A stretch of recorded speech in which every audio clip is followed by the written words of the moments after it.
Hello mga kadimples, for today's video, magtatayo tayo ng very simple house. Walang banyo. Okay, so unang gagawin, excavation. Ayan, so hukayin mo muna yung pundasyon.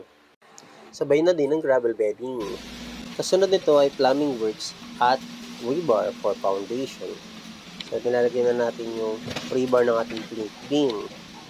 Kasunod na nito ay ilalatag na natin ang ating rebar for SOG or slab on grade or flooring. Huwag po natin kalilimutan lagyan ng spacer ang mga bakal para hindi ito nakasayad sa lupa o sa gravel. Maglagay na rin tayo ng water line. At kung may water line, kailangan meron ding electrical lines. Buhos na ng konkreto ang kasunod. At dahil nakabuhos na tayo, pwede na tayo mag-asintada or CHB laying. Gagawin natin itong 3 layers. Maganda rin na gawing 5 inches to 6 inches ang kapal ng hollow blocks na gagamitin.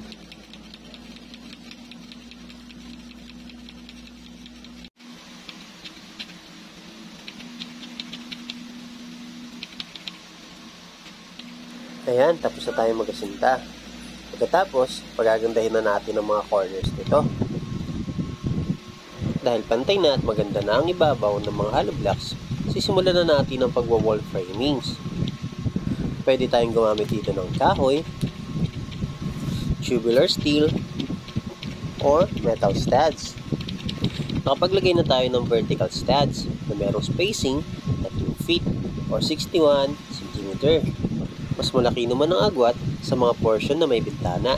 Depende sa sukat ng bintana na ikakabit natin. Ayusin na natin ang mga window frames na pagkakabitan ng ating bintana.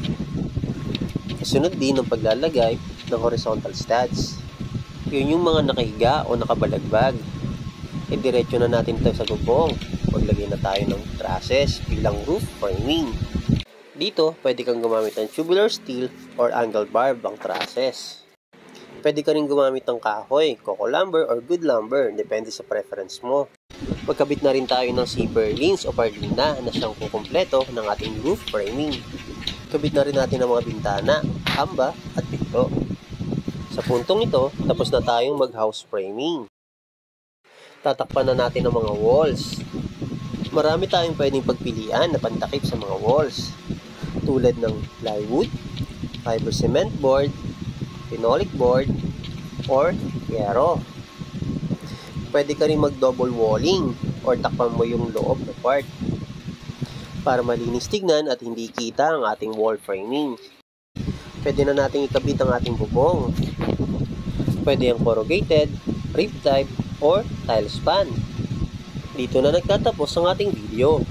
Sa susunod, susubukan natin itong i-estimate.